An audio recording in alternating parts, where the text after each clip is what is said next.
You want to draw the orbital overlap diagram for ammonia NH3? Well, it's going to take a bit of work, but I'll guide you through it. If you drew the Lewis structure of ammonia, you'd have nitrogen covalently bonded to 3 hydrogen atoms and a lone pair as well. That gives nitrogen the full octet, and hydrogen has the 2 electrons that it's happy with, called the doublet rule, but it's basically just an exception to the octet rule.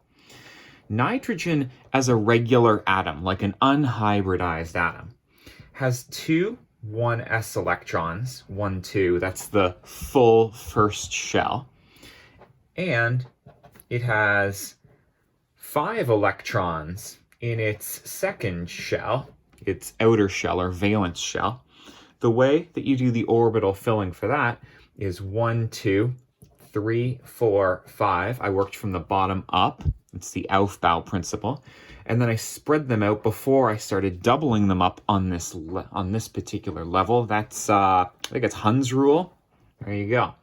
But that's unhybridized nitrogen. Here, we don't have any double bonds, and we need 1, 2, 3, 4 equivalent energy orbitals to explain the bonding that's actually happening here.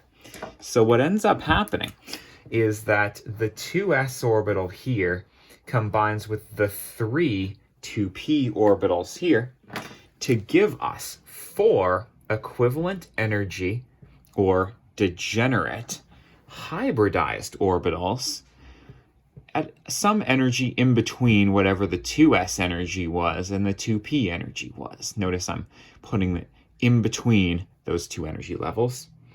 You're starting as this, and you are becoming hybridized. What do you call these orbitals when you make it out of an s and 3 of the p's? You call it sp3. You can put a 2 out front if you want to specify what energy level they came from. And we had 1, 2, 3, 4, 5 electrons to deal with there. 1, 2, 3, 4, 5 electrons to deal with, just like we had before.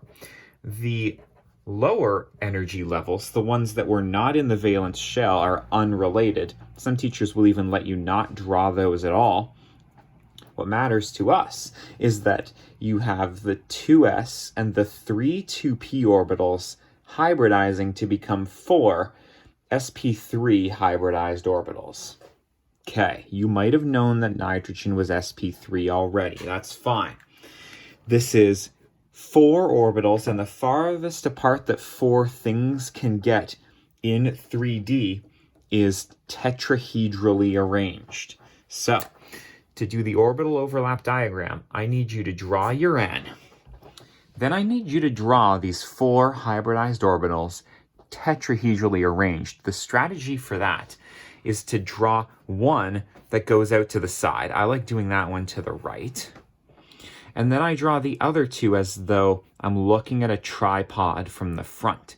I'm going to go down into the left here. That one's actually coming out at you a little bit. I realize you can't see that, but that's just how we draw it. And then this one's going to be going back into the page somewhere. So the idea is that this nitrogen's kind of standing on the 3, just like I have my fingers arranged here. And then there's going to be one sticking out of the top as well. This should remind you of the molecular structure of like methane or something, CH4, where you have the C, H, H, H, and H, and they're all separated by 109.5 degrees. Now, what your teacher wants to see is that this is an sp3 hybridized orbital, this is an sp3 hybridized orbital, this is sp3 hybridized orbital, and this is an sp3 hybridized orbital. What are those bonded to? Well, hydrogens, and hydrogens only have 1 orbital with electrons in it at all.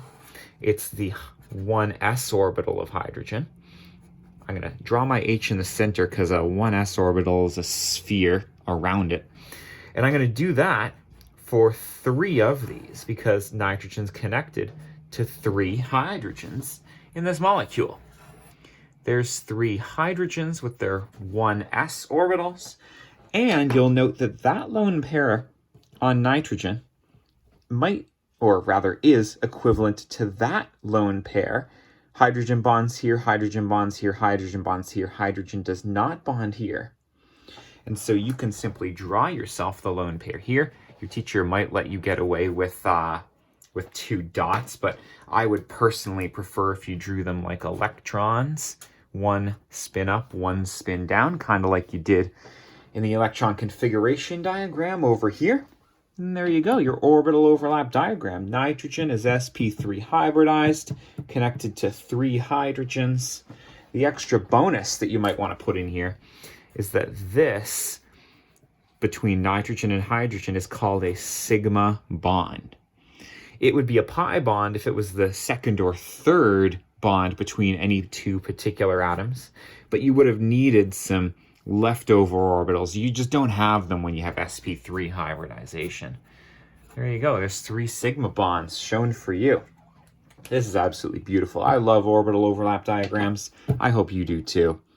And best of luck.